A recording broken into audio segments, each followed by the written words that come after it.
The New York Knicks will face the Cleveland Cavaliers for their final preseason game on their home court tonight.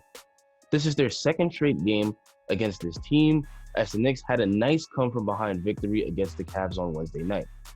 The Knicks were on their way to getting blown out as they were down by as much as 18, but they were able to come back and get the W thanks to a young lineup that included Emmanuel Mudiay, RJ Barrett, Kevin Knox, Obi Toppin, and Mitchell Robinson.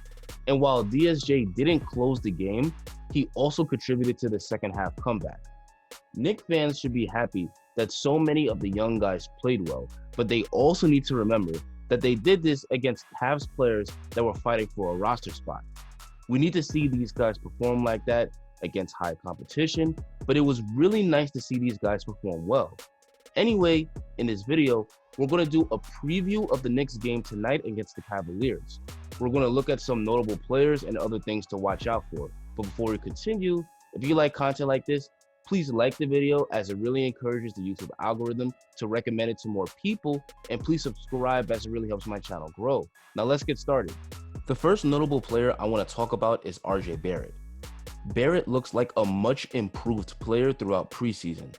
Through 3 games, RJ has been the Knicks scoring leader at 18.7 points per game, and he's also chipping in 5 rebounds and 2 assists per game as well. RJ also has been more efficient as he's shooting 51% from the field, 80% from the free throw line, but just 15% from 3. During the Knicks workouts over the summer, it was reported by the coaches that RJ was in excellent shape, and we can really see that on the court. RJ was already a good slasher in his rookie year, but throughout preseason, he looks even better at beating his man to the rim with his quick first step, and he's finishing at the rim at a high level, despite the lack of spacing on the team. One of RJ's biggest weaknesses last year was his shooting, and that looks much improved. Not only are the free throws looking better, but now RJ is making in mid-range shots at a high clip. If RJ is a legit threat from mid, that makes him an even better scorer. So far, RJ's 3-point shot hasn't gone in at a good percentage, but I do believe he's a better shooter from last year. As he attempts more threes, I'm sure his percentages will go up. In his final game against Cleveland, it'll be interesting to see if RJ can continue his hot streak. Against a potentially depleted Cavs team, RJ should be able to finish with another high-scoring game. Of course, this is just preseason, but it's a very positive sign to see RJ dominating like this. Hopefully, RJ will continue to show in the regular season that he's a much better player. The next notable player is probably the biggest surprise of last game, and that's Emmanuel Mudiay. In the victory on Wednesday, Mudiay led that second half comeback, finishing with 9 points and 7 assists. He only shot 3 of 11 from the field, but he still had a huge positive impact on the game, which is why he was a game-high plus 19. Interestingly enough, if you looked at Mudiay's scouting report coming out of Kentucky, it would say he's not a strong passer, but you would be fooled watching the Knicks comeback the other night. He did an excellent job playmaking. He did a good job getting in the lane and throwing lobs to guys like Obi Toppin and Mitchell Robinson, and he was able to dime Kevin Knox for 3-pointers a couple of times. Mudiay only shot 1 for 6 from 3, but he's a much better shooter than what he showed. With more opportunities and better looks from 3, Mudiay will shoot a higher percentage.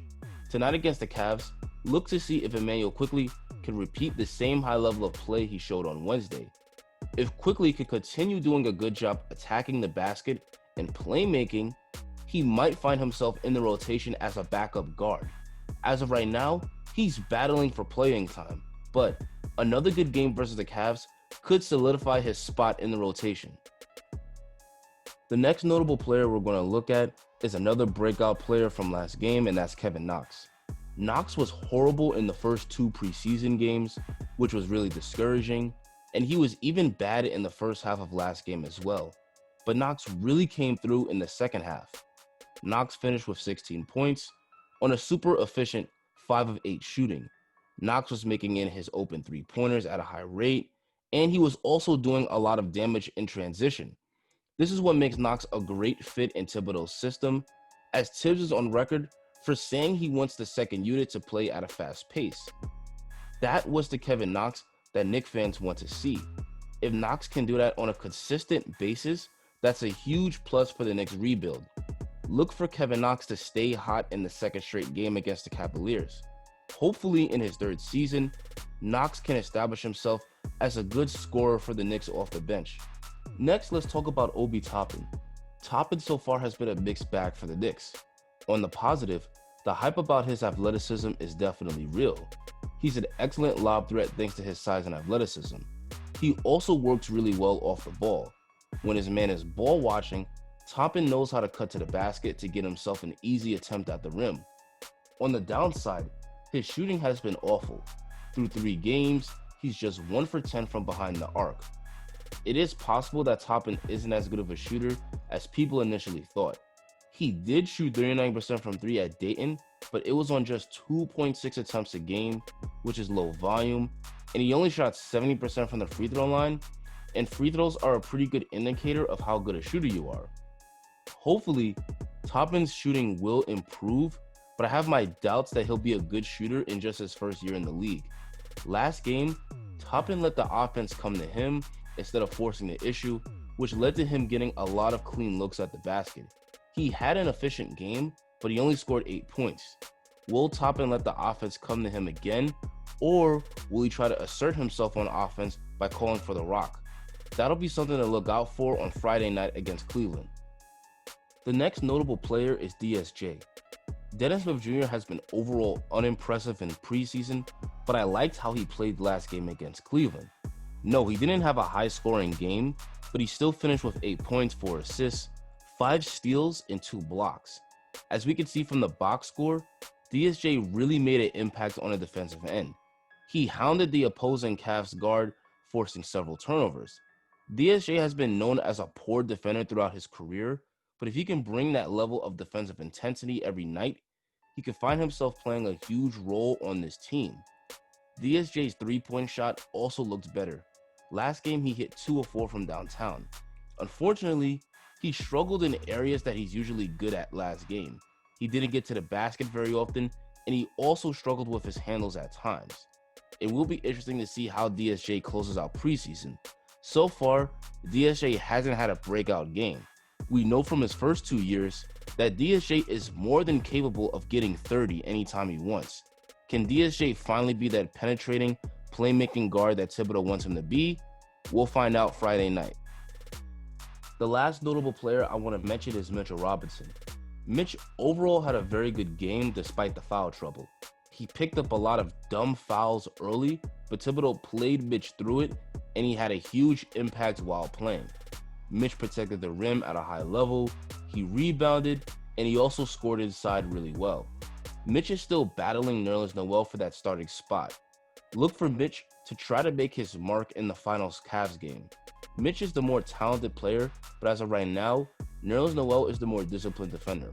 I still think that Tibbs will roll with Noel as the starter, but Mitch still has a chance to prove that he deserves to start on Friday night.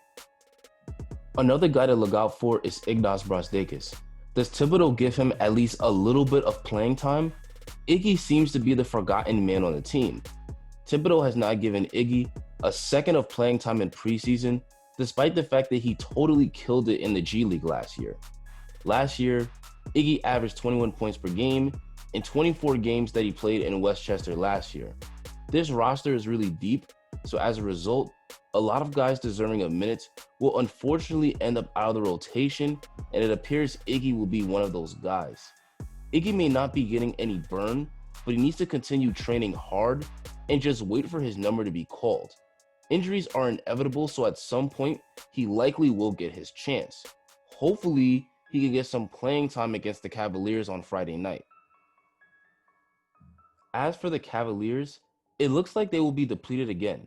Key players on their roster, such as Kevin Love, Colin Sexton, and Dante Exum, were all sidelined in the Knicks' victory last game. It's unclear if they will still be sidelined, but the Cavs could opt to play it safe because this will be their final preseason game before the regular season starts.